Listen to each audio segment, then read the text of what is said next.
বরফের মধ্যে হাজার বছর ধরে ঘুমিয়ে থাকা আইস বিউটি নামের এক রহস্যময়ী নারীকে নিলামে তোলা হলো। বলা হয় তার সৌন্দর্য যে কোনো পুরুষকে মুগ্ধ করতে পারে, আর তার রক্তের মধ্যে আছে চিরযৌবন, সব রোগ সারানোর এবং অমরত্বের শক্তি। নিলাম ঘরে লোকজন পাগলের মতো বিড করতে লাগলো। এক ধনী ব্যক্তি মরিয়া হয়ে $15 বিলিয়ন অফার করলো তাকে বাড়ি নিয়ে যাওয়ার জন্য, কিন্তু সে মেয়েটাকে ছুঁতেই এক ভয়ঙ্কর বিদ্যুৎ শক তাকে ছিটকে ফেলে দিল। তবুও সে হার মানল না, আরো বাড়িয়ে $20 বিলিয়ন বিড করলো এবং নিলামে জিতে গেল। সে মেয়েটাকে এমন চোখে দেখছিল যেন জীবনের সবচেয়ে বড় ধন পেয়েছে। সে যখন কফিনের গায়ে খোদাই করার নকশাগুলো আলতো করে ছুঁয়ে দেখছিল, তখন তার আঙুলে সামান্য কেটে যায় এবং রক্তের ফোঁটা কফিনে পড়ে। ঠিক তখনই পুরো ভবনটা হঠাৎ ভয়ঙ্কর ভাবে কেঁপে ওঠে, তারপর একদম থেমে যায়। সবাই দেখে আইস বিউটি ধীরে ধীরে চোখ খুলল, বরফের কারাগার থেকে বেরিয়ে এলো। লোকটা তখনও বিস্ময়ে হতবাক।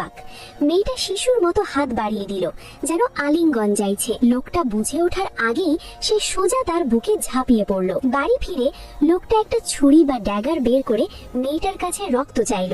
আসলে সে এক বিরল বিষে আক্রান্ত, যে যন্ত্রণা সে আর সহ্য করতে পারে না, আর নাকি শুধু মেয়েটার রক্তই তাকে সারাতে পারে। সব বুঝেও মেয়েটা স্বেচ্ছায় তার কবজি এগিয়ে দিল। ঠিক সেই মুহূর্তে বিষের যন্ত্রণা আবার আক্রমণ করলো। লোকটা তাড়াহুড়ো করে বলল মেয়েটা যেন নিজেই কাটে, কিন্তু শেষ মুহূর্তে সে আর পারল না। মেয়েটার হাত ধরলো, আশ্চর্যভাবে তাকে ছুঁতেই বিষের যন্ত্রণা তাৎক্ষণিকভাবে চাপা পড়ে গেল। লোকটা বুঝলো তার রক্ত দরকার নেই, শুধু মেয়েটার কাছাকাছি থাকাই তার কষ্ট কমিয়ে দেয়। তাই সে সিদ্ধান্ত নিল মেয়েটাকে জীবন্ত প্রতিষেধক হিসেবে নিজের কাছে রাখবে। কিন্তু সে জানতো না মেয়েটা মোটেও সহজ কেউ নয়। একদিন তার সহকারী দৌড়ে এসে জানালো শত্রুরা ঘিরে ফেলেছে। লোকটা মেয়েটাকে শোবান ঘরে লুকিয়ে রেখে বাইরে লড়াইয়ে নামলো। সে বেরিয়ে যেতেই মেয়েটার চোখ বদলে গেল, তীক্ষ্ণ ও সতর্ক। সে টের পেল সশস্ত্র অনুপ্রবেশকারীরা এগিয়ে আসছে। একজন তাকে ওষুধ দিয়ে অচেতন করতে চাইল, কিন্তু হঠাৎ এক ভয়ঙ্কর অদৃশ্য শক্তি তাদের সবাইকে ছিটকে ফেলে দিল। এদিকে বাইরে লোকটা প্রায় হাঁটতে বসেছিল। ঠিক তখনই মুখোশ পরা সেই নারী পিছন থেকে হাজির হয়ে পরিস্থিতি উল্টে দিল। কিছুদিন পর লোকটা খবর পেল তার দাদু গুরুতর অসুস্থ। সে মেয়েটাকে নিয়ে পরিবার বাড়িতে গেল।